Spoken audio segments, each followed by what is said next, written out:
it's kind of hard to believe, but like the stuff, basically this Unreal show over the course of 5 episodes, and I've watched 4 out of the 5. I have not yet watched episode 5, but I watched the first 4 episodes yesterday, which I think, given everything out that I got going on, getting 4 full episodes in is a pretty significant accomplishment. Okay, so if you need to stop, maybe pull over the car to give me the round of applause so you can take your hands off the wheel. I'll accept it.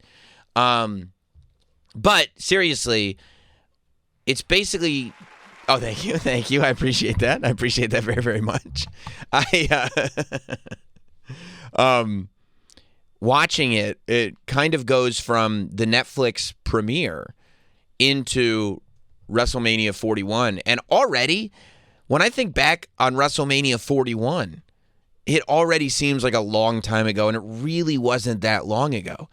But like looking at the Netflix premiere and Jey Uso winning the Royal Rumble and all these things that happened along the way, they all feel like they happened a long time ago. They don't feel like they happened this year, but I think that's all part of how quickly everything is moving, and I think that's going to make things a lot more interesting when kind of towards the end of the year we look at 2025 as a whole. Because I think what a lot of us are doing now as fans is we're really focusing in on the singular moment. And whether that's being highly critical of the singular moment, whether that's being highly celebratory for the singular moment, we're just really focusing in on what's happening right now, and also why isn't this happening right now.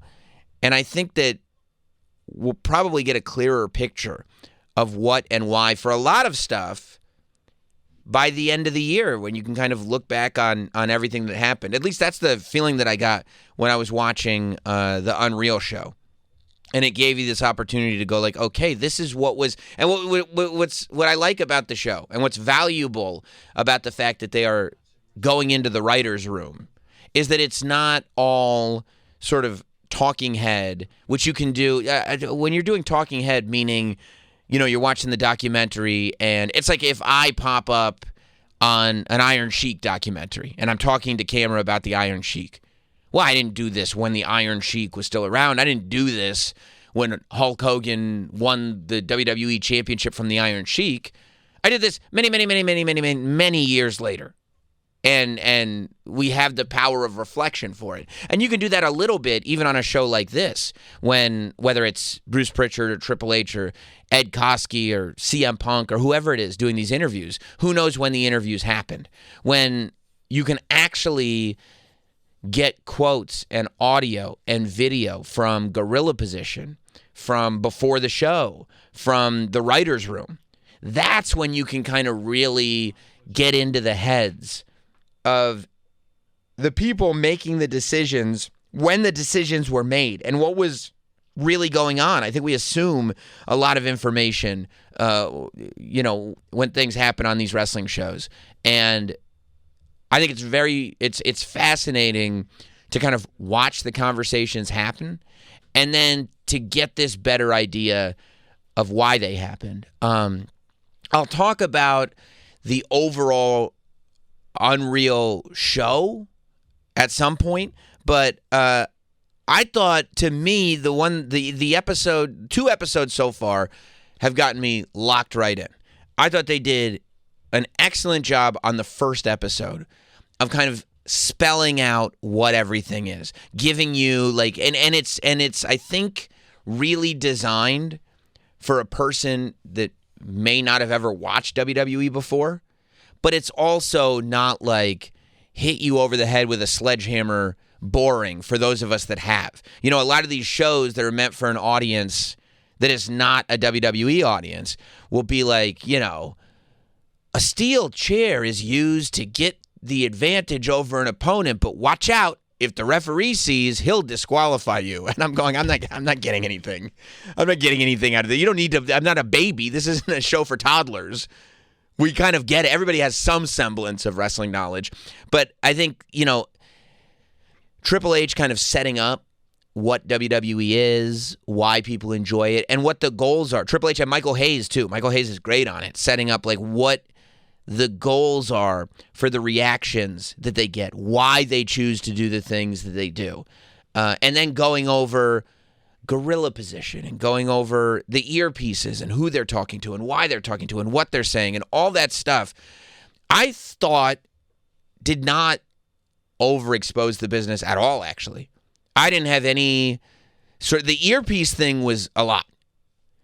But I think that the way they did it, like, I didn't, as somebody that's watched wrestling forever and is very protective as a fan over professional wrestling, I didn't see this and go, oh no, this is going to ruin the magic, or oh no, people aren't going to take wrestling seriously anymore. Like, if anything, you go, oh, there's so much more going into this than I ever imagined. Oh, that referee's job is so much more important than I ever imagined. And I think, too, for wrestling fans, because have been watching for decades. You don't know what's going on in those earpieces. You don't know, you don't realize that after every big move, there's somebody, Triple H or somebody else is back there saying, check if they're okay, check if they're okay. Like, you don't know the kind of the minutia, the ins and outs of what's going on. And so I think that's where the value comes in for us.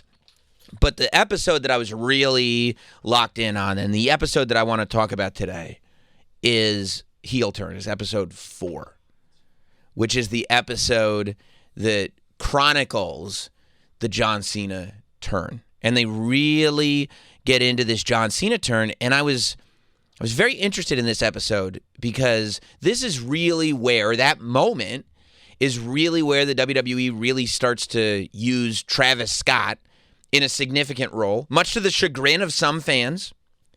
And also, it's become such a controversial thing because after the Cena heel turn and after WrestleMania and all the stories that were coming out and The Rock on McAfee and this one saying this and that one saying that, there was so much in the air about what was going on and why it was actually going on. And I thought if you watch this episode, you can at least get a snapshot of what was going on in the heads of the individuals that were involved when it was happening and kind of maybe figure out what the intention was and why things were executed the way they were. And we'll break it all down, but I do want to let you guys in. 877-344-4893. 877-344-4893. Let's go to Cody in Toledo. What's up, Cody? Hey, Sam. Appreciate you taking my call. Yep. Yeah, man. WWE Unreal. I think it's pretty cool. I don't watch wrestling for necessarily the. But by the way, Cody, I was about to say, I thought you were just saying I don't watch wrestling, and I'm like, so you're meaning to tell me you turned on Unreal yesterday for the first time, and after one day, you're like, you know what I need to do? I need to start listening to a 24/7 pro wrestling radio channel. Yeah, exactly. Yeah, 12 to 2. I need to be locked in. Yeah. But no, I don't watch wrestling for, I don't want to say the magic of it, because it is magic, but I don't watch wrestling to be, I don't know. I don't watch it for whatever reason that maybe some people are saying it exposes. Right. So I watch wrestling because the stories, right? The stories. And the stories, what is happening next? Is Cody Rhodes going to beat John Cena? And so I think this just adds to those stories. It sucks me right in. I do too. And I think that the Cody Rhodes thing is a great example, right? Because Cody Rhodes talks about it, and also Jey Uso right along with that. There's this whole story, right, about Triple H saying to Jey, I want to strap the rocket to you. Triple H saying, I want to push you, Jey. And a lot of people, when they saw that in a trailer, were like, how are we going to take wrestling seriously if we know a promoter is pushing a talent, right? Now we know that it's not organic. Now we know it's not real. Number one, I think that you hit the nail on the head, Cody, when you said you're watching for stories and the way stories are told. But number two, if you really pay attention to the show, they're pointing out that a push by a promoter can only do so much, and that the pressure comes when the talent has to live up to the push. And Triple H even saying, I want to do this for you. I want to put you in this position. And Jay having to be the one to say, yes, you can count on me. Yes, you can do that. And I think the way the Jay push thing was handled and the way Cody talked about being the champion and being the top guy and about the responsibility that comes with it and about the real life nature of it, I think if anything, it would leave me as a fan respecting the position more, because we all know there's somebody else picking the winners and losers. Like, this is something we've been aware of for decades at this point. We all know this. The idea that, oh, I never thought about that. Like, it's up to Jay in real life to keep his push going. It's up to Cody in real life to live up to being a champion. And if in real life these guys don't live up to the position that they're in, then they will lose those positions, and those positions will go to other people. And all of a sudden, the reality that's going on around pro wrestling becomes something that you're aware of, and it can make it more compelling, I think. I think it's I haven't really heard anybody make this comparison, but I think it's kind of like almost like the Marvel Cinematic Universe. Maybe somebody has, but I just haven't listened. But we all want to know what happens next. That's is right. Thanos going to snap the fingers? Is whatever, and then we all watch it for the story. Obviously, we know Thanos doesn't exist, but that's and then a good the other point. Thing I wanted to, Cody, I'm going to hang up. The other thing, go ahead. Hit me with the other thing. Thank you. Hit me with the other thing. I was just going to say it's like Hard Knocks. Love Hard Knocks. Yep. Hard Knocks is awesome. Thanks, buddy. Yeah, no, I was going to say that, like, yeah, the Marvel thing is such a good example because, like, what's that actor's name who plays Thanos? Josh Brolin, right? We know who Josh Brolin is. We know the other movies that he's been in, right? But when you're watching a Marvel movie, when you're watching Thanos, the Avengers Endgame, people are crying, grown adults crying in Endgame, right? And you know why that is? You know that's Josh Brolin, who, spoiler alert, is getting his head chopped off. You know that Josh Brolin's head is still attached to his body. You know that there is not an infinity gauntlet with rubies that you can put in the fingers that will allow you to depopulate half the planet. You know that these things could never and have never existed. But it doesn't matter. You know that there's not only is somebody filming this, but they're not even really filming it. It's completely CGI'd. It's completely animated. You really think one person over the age of 7 is going to a Marvel movie and thinking, man, I got to meet that doctor who could just make holes in the sky and make other people appear to help them in battles. That's amazing that he can do that. But I'll tell you, if I find out that he's wearing a costume and goes to a makeup lady and is reading a script that somebody else wrote, if I find that out, it's the last comic book movie I ever go to. It doesn't happen that way. And somehow, even as an adult, you're crying in this movie. Why? Because suspension of disbelief allows you to, because the story is good enough that in that moment, in the movie theater, for the 2, or if it's Marvel, 3 hours that they have you locked in for, you're willing to believe the story that's in front of your face. And then afterwards, you can be fascinated by, how did they make that happen? How did they do that? And it all, one doesn't spoil the other at all. And I think that, like, for wrestling to reach a maturity where we can also have that, as adults that watch wrestling, we don't have to, like, hide under the covers and go, no, don't tell me it's not real. Don't tell me it's not real. Like, we can handle it, guys. We can do it. We can do it together. Let's go to Rocky in Maryland. What's up, Rocky? Hey, how you doing, Sam? Thank you for taking my call. For sure. I'm 53 years old. I've been a fan since 1979. So the Wild Samoans for the first time, and I was hooked.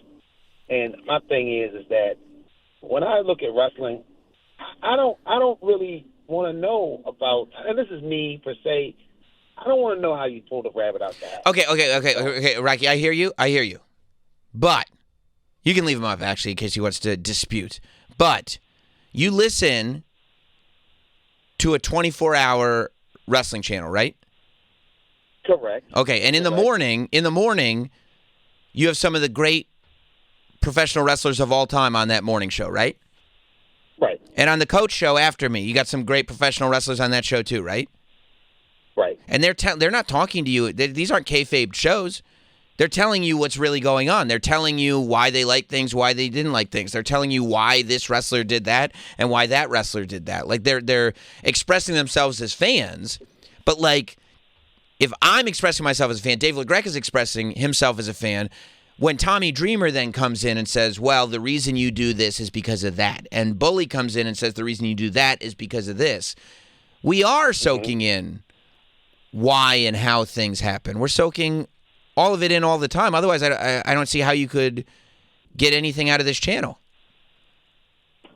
Well, I agree with everything you're saying. What you're saying is correct. Yes. It's just the visual of what I saw in Unreal is like I don't really want to know about was I would like, for instance, the Tiffany Stratton thing with Charlotte Flair. Mm-hmm.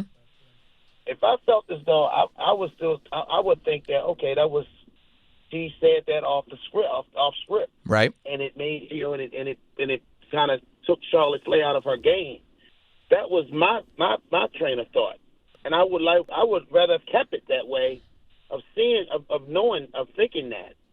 But that's Sometimes when it comes. But that's what she did. She did go off script. Yeah, but that's the way I wanted to. That's the way I would like to keep it that way. That's what I'm saying. I would like to keep that thinking that. Now, if you tell me she didn't go off script, she did. I feel as though right, they said it on Unreal. They were like, she just went off script. Right, but if I found out that she did not go off script, she stayed on. If she didn't go off script, and she said what she said, it was scripted for her to say that, then I would say to myself, I would be more in tune to saying I would be disappointed because it kind of blew me away. You get what I'm saying? I get what you're saying, but you're building a scenario, like you're creating a scenario designed so that you cannot like the show. Like the show is telling you the thing that you want it to tell you, and then you're saying, but if it didn't, I wouldn't like it, so I don't like it. And this is not a winnable thing. Okay, maybe I'm stuck. Maybe I'm just stubborn in my. That's right. With myself. And that's I don't want to know about. I don't want to know if it's fake. I'm not saying fake, but not if it's scripted. I don't want to know. Brother, I appreciate it, but yes, you do. I'm going to hang up on you, bud, and it's not a personal thing. Yes, you do want to know what's going on. There is nobody who is listening to my voice right now that is sitting there saying, I only want to know what's on the screen. Because if you only wanted to know what was on the TV box and nothing else, this would be a terrible show for you to listen to. This would be a terrible channel for you to listen to. All of it would be bad. I've never met anybody do you go on? I'm assuming that means you don't go on the internet. I'm assuming that means you don't read dirt sheets. I'm assuming that means you don't go on any of these websites. Like this idea. It's nice to say we don't want the magic spoiled, but why was it that one would have thought that Tiffany went off script? I'll tell you why. Because the internet said she went off script. You weren't watching. I won't believe it. I don't even have to have a debate about it. There's no way that you were at home watching that show and said she went off script. I'm not going to go online and check. I believe she went off script, and that's the story in my head. Because, by the way, her going off script wasn't the story of the match. Her going off script was not the story that the WWE was telling, because she actually did go off script. The fact that she went off script and it made it more compelling is only evidence that you want to know what's going on behind the scenes. Because if you're telling me that the fact that she went off script made it more compelling, would mean that you know, as you're watching wrestling, everybody else is on script, because you've already made the distinction as you're watching. And if you've already made that distinction, you really don't want somebody being like, yeah, that's the correct take. Yeah, you're right about that. You picked up on that 100%. That's 100% what happened. You know, I think that, like, I get it. I get being worried about too much being revealed. And I was a little like, you know, this could go one of two ways. I was more, I'm optimistic about everything. Let's be honest. But, like, the reality is that it doesn't, I haven't felt personally, and I'm not done with the show. I haven't watched episode 5. but I haven't felt any lines being crossed. There's nothing on the show. Now, am I going to show it to my kids? No, but my kids are 6 and 8, and they're using F-bombs and S-bombs all the time, right? But in terms of being a grown-up that watches wrestling, like, we have to come to terms with the fact that one of the things so fascinating about this business is the way this business works. And the reason that we, not you, we love this business so much that we are attached to a channel like this is because we are not just fascinated by the television show. We're fascinated by everything that the business encompasses. I am since I started watching wrestling, all I've wanted to do is get closer and closer and closer and closer to the business of professional wrestling and take in more and more and more information. When I've learned everything that I can learn about the storylines, tell me what was going on outside of the storylines. Tell me why that was going on. Tell me why those decisions are made. Tell me how those decisions are made. Tell me everything. And I'm going to tell you right now, no magic is taken away. None. I mean, I'm on the pre-show half the time, and I'm still watching the show with the same level of magicalness. I mean, Alex in New Mexico. What's up, Alex? I truly appreciate. I hope you're having a great day. I love the best. Show. I listen to Pro Wrestling Nation since Busted Open, but here nor there. I'm gonna have to disagree with you a little bit. Okay, yeah. It's almost like this. Oh yeah. Right, okay, and I know you have the power to hang up on me. No, Alex. I'm like saying I don't want to hang up on you at all. I'm excited because we can have some conflict. It breeds compelling entertainment, but I will say this. Right. It's almost like when you're raising a child to believe in Santa Claus, the Easter Bunny, and whatnot. After a while, as you grow up, you start to realize, okay, maybe they don't really exist. I don't know that but that's you true. You don't want to raise your children Sound that like way. Paul Heyman. You want to keep them believe in it. And when I started watching wrestling back in the late 70s, I believed that these guys really hated each other. The Freebirds hated the Von Erichs. Abdullah the Butcher really was from the Middle East. I wanted to believe, and this show makes you not believe anymore because it tells you Santa Claus isn't real, the Easter Bunny isn't real. And I get it, Mr. Roberts. I'm going to be honest with you. Yes, you're on the pre-show and all this, and you're fabulous in what you do. My man. But it's also a job for you to do where you get compensated. Hell yeah. So it's one of those things. That's just my opinion. I do. And you do a great job, but I just No, Alex, listen to me. Point. Listen to me. You say you've been watching since the 70s, so obviously you're an adult like I'm an adult. Like, when did you start, you can leave them up. When did you start, reading dirt sheets? Honestly, about maybe 2 years ago, a year ago. Why did it take you so long to start reading? And the magazines were hard for me to get, so it's not like I was reading the dirt sheets back then or the magazines back then. I had to watch NWA, AWA, UWF, those kind of things. And to me, it was real. Oh, my God, Dusty Rhodes. I understand that. I understand when you're a kid, right? But you're not a kid, and Dusty Rhodes is not wrestling right now. You're right. Right. So but I still want to believe. This is you. I mean, you want to believe. You want to do a lot of things. You know what I mean? I want to have wings and fly up to the sky. Like, we can all want everything that we want. But do you? In what sense did you really? Before yesterday, when this series debuted, before yesterday, did you watch going, here's the thing, the good guys hate the bad guys, and they're going to fight it out until whoever the best man is wins? Is that how you were watching until yesterday? This is how I watch it, as just, for me as an adult. Right.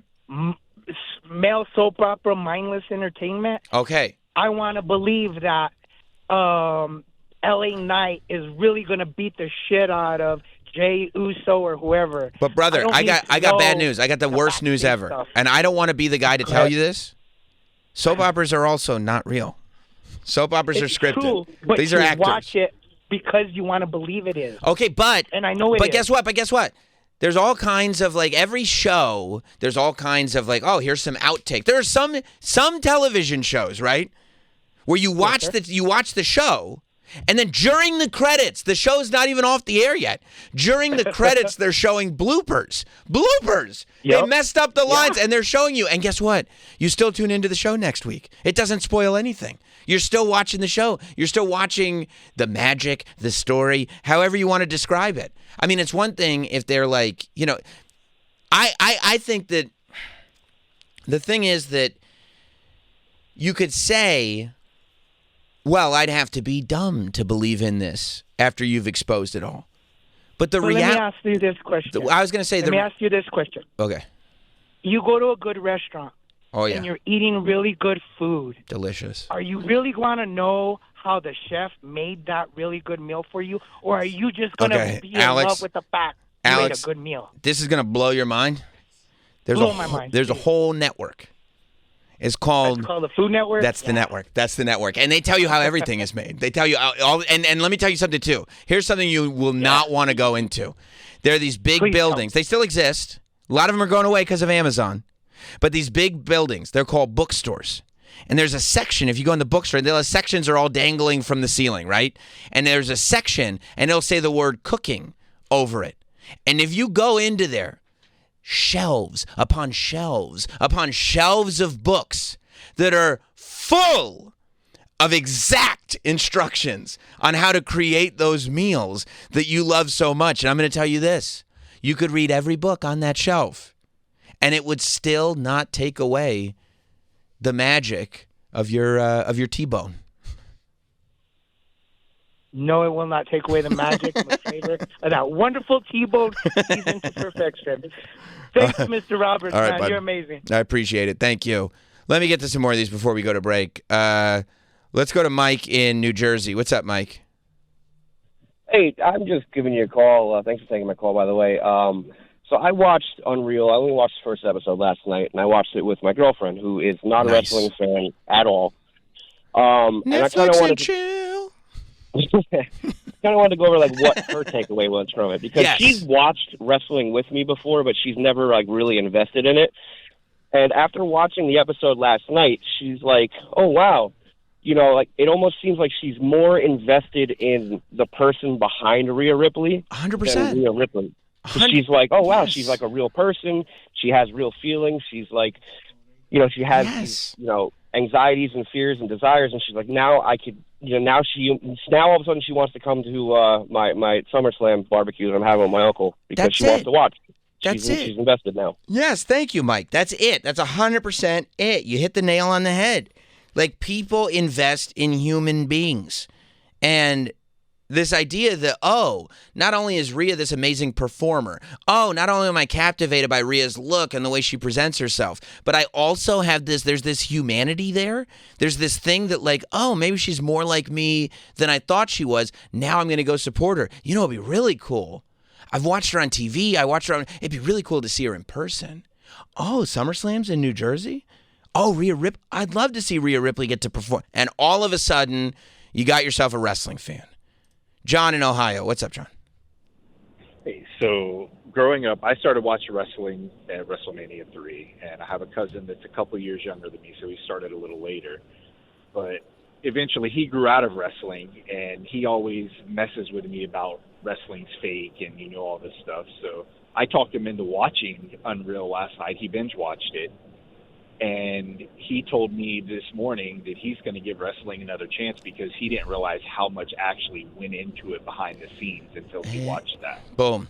Thank you, John. Exactly. And the takeaway, too, that I got from it is not only how much goes into it, but how much of it is real that you don't realize is real. How much they're checking on injuries throughout the match. How much is juggling in the air? How much, going back to the maintaining your push is on you. Going back to being the champion and maintaining your spot as champion is on you. There's more reality to it, as a matter of fact, than I think most of us realize. And that's another thing that I think comes up on this show.